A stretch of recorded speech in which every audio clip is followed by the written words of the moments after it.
salphaadha.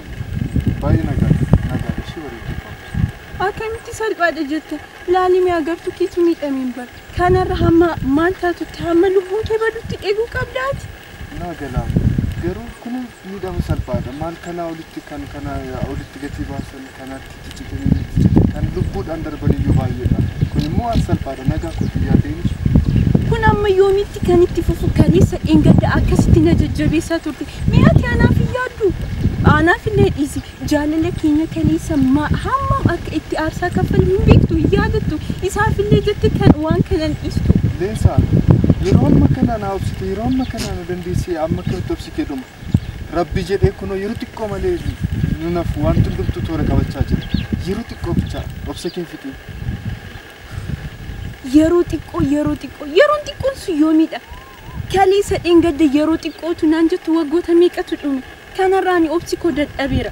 Kanarra abbaa koo dhokadhee ani si waliin wal arguu hin danda'u. Abbaan koo immoo yoo ati ejjennoo kee hin jijjiirtu ta'e akka ani si waliin wal arguu hin fedhu.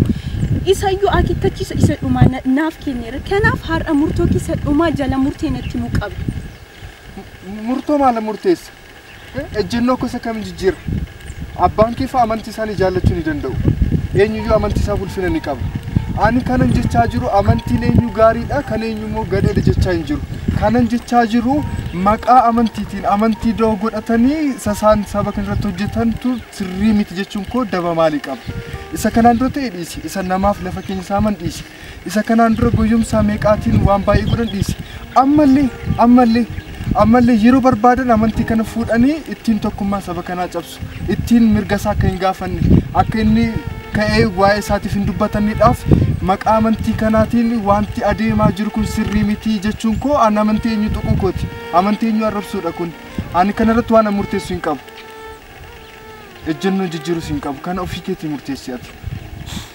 Kanaaf murtoon kee ni dhumaa kana. Maala murteessare kanuma ejjennoon. Tole dhuguma sitti himu kana booddee Leensaan arga jettee bakka isheen jirtuun deema jettee of eeggata. Leensaa.